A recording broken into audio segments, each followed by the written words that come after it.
السلام عليكم ورحمة الله وبركاته. ازيك يا حبيبي؟ النهاردة معانا البسبوسة، العقدة اللي مش عايزة تتحل. النهاردة حليناها وهتعملي احلى صينية بسبوسة. من بعد النهاردة مش هتطلع معاكي ناشفة ولا وحشة ولا مش مظبوطة، وهتطلع معاكي بالشكل الحلو قوي ده، وتطلع معاكي مرملة وطرية. يلا بينا نطلع حتة مع بعض. هوريكم شكلها من جوه.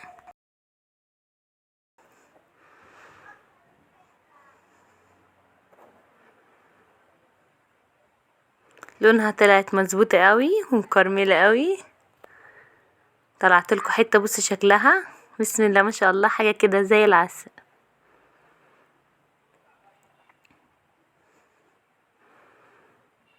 هوريكم طراوتها، وبصوا الترميله بتاعتها حاجه كده بسم الله ما شاء الله عليها، حلوه قوي ولونها المكرمل حلو قوي. يلا بينا على المقادير. هنا المقادير بتاعتنا: معانا كوبايتين من السميد، معانا نص كوبايه سمنه على معلقه سمنه بلدي، ومعايا كوبايه الا ربع لبن، ونص كوبايه سكر، معايا معلقتين عسل نحل، معايا معلقه دقيق، معايا ربع معلقه بيكنج باودر، واتنين كيس فانيليا. دي كده كل المقادير بتاعتنا، غير مقادير المحلول. هنجيب معاكم طاسة على النار، هنزل بيها بنص كوباية السكر، هقلب كل السكر لحد السكر كله ما يتكرمل، هقلب كده كله لحد السكر ما يدوب.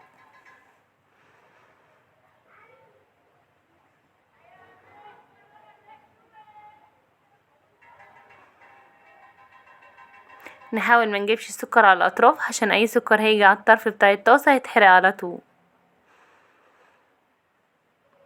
نحاول نقلب كده في نص الطاسة، لازم نقلب كله لحد السكر ما يدوب خالص.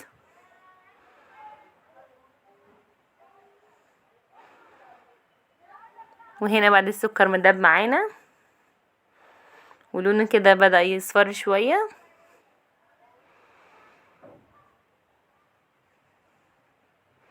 لازم نقلب في نص الطاسة عشان مفيش اي سكر يتحرق من على الجنب.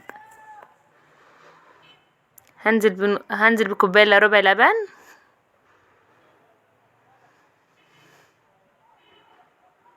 هيحصل فوران كده، هنقلب شويه هنلاقي السكر كلكع معانا بس عادي هيفك. هنفضل نقلب كله كده في بعضه. في سكر في النص كده، قطع من السكر هتكلكع معانا شويه، بس مع التقليب السكر كله هيدوب معانا. لازم نقلب كده عشان السكر كله يدوب. ده اللون اللي انا حاباه للبسبوسه. حابين تغمقوه تفتحوه ده حاجه ترجع لكم، بس انا بحب اللون ده عشان لما بيدخل الفرن بيغمق شويه كمان.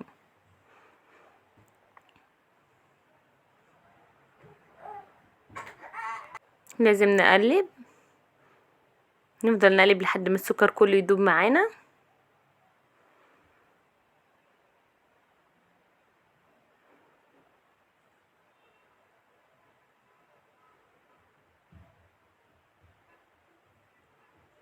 بعد كده هنزل بنص كوبايه سمنه.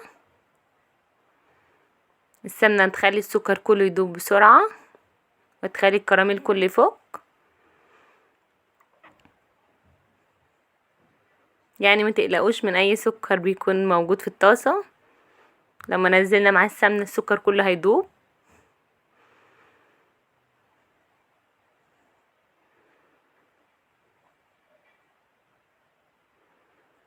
شايفين كله داب كده.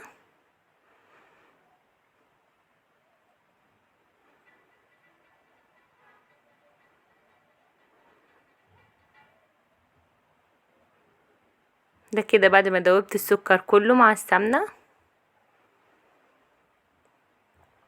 هجيب بوله معاكم، هننزل باقي المقادير، اللي هي كوبايتين بسبوسه ومعلقه الدقيق. ده العامل الاساسي، هي المعلقه بتاعت الدقيق، وربع معلقة بيكنج باودر و2 كيس الفانيليا ننزل برضو معاهم.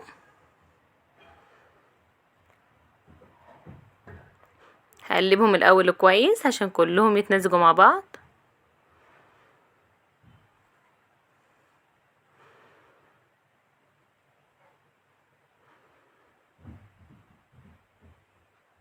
عشان المقادير كلها تدخل في بعضيها لازم اقلبهم الاول في بولة قبل ما انزلهم على الطاسه اللي على النار. كده بعد ما قلبتهم ده كده المحلول كله بعد ما فك، هجيب البسبوسه اللي معانا وهنزلها في الطاسه. كده انا طفيت النار مش مشغلها تاني عشان الناس لو هتفتكر اللي انا لسه مشغله النار عليها، لا انا بعد السكر والسمنه ما دابوا كويس انا طفيت النار وبعد كده هنزل مقادير عليها واقلبها كويس، وهنزل بمعلقتين العسل نحل عليهم.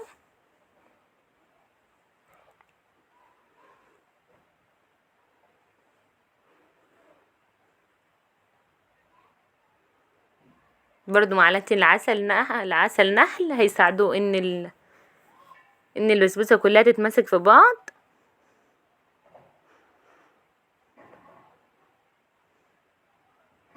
شايفين البسبوسه انا مقاديري مظبوطه بالظبط، ولا مزوده ولا مقلله، نفس المقادير كلها هي اللي هتعمل بيها صينيه البسبوسه. زي ما انتوا شايفين كده كلها اتشربت.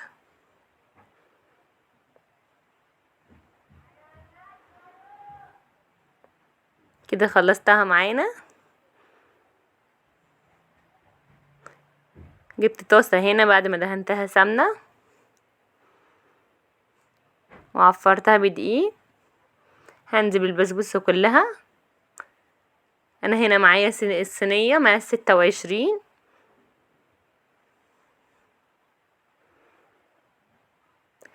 لو حابه صينيه اكبر او صينيه اصغر لازم تقلل المقادير او تكتريها برضو، بس حابه افكركم ان الصينيه مقاس 26.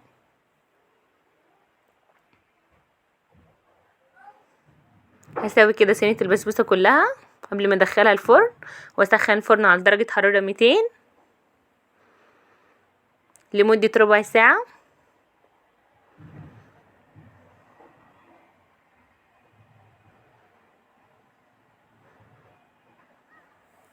كده شكلها قبل ما ادخلها الفرن بعد ما سويتها ليكو.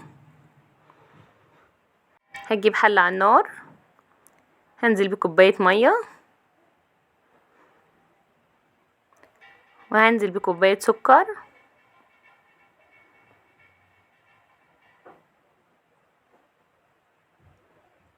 وافضل اقلب لحد السكر كله ما يدوب.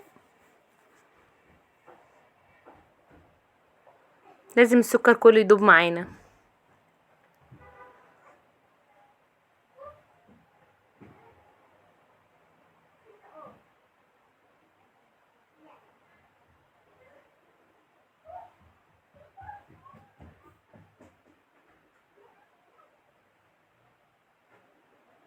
انا هنا لازم ادوب السكر كله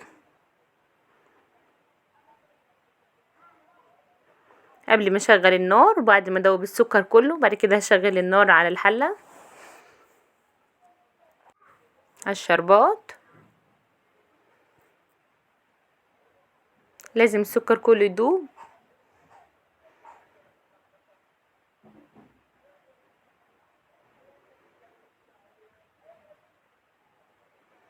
كده بعد السكر كله ما داب معانا شغلت النار. كده بيغلي، هحطه على البوتاجاز 5 دقايق مش اكتر ولا اقل. انا مش عايزه الشربات يتقل معانا عشان ما نشفليش البسبوسه. كده اطفي عليه. كده شكل البسبوسه بعد ما خرجت خدت ربع ساعه. لازم المحلول والبسبوسه يكون الاتنين سخنين، ما ينفعش حاجه تكون بارده عن التانية. لازم البسبوسه والمحلول يكون سخنين قوي.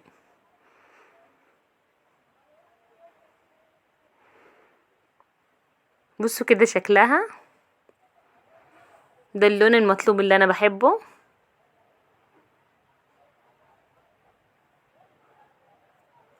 واستوت وشكلها حلو قوي.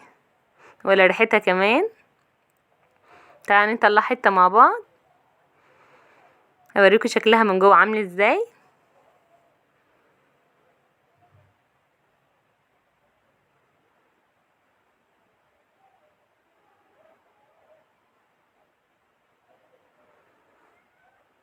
نطلع حتة.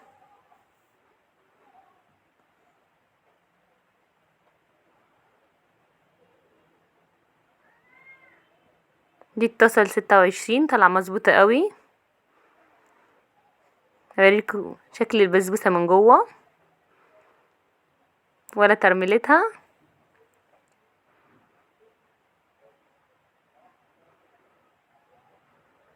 بصوا حاجة بسم الله ما شاء الله حلوة قوي. ولا شكلها ولا لونها الجميل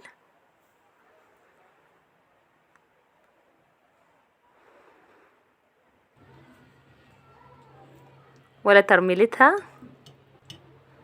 ومكرملة قوي لونها احلى كمان زي ما انتوا شايفين كده البسبوسة وطرية قوي،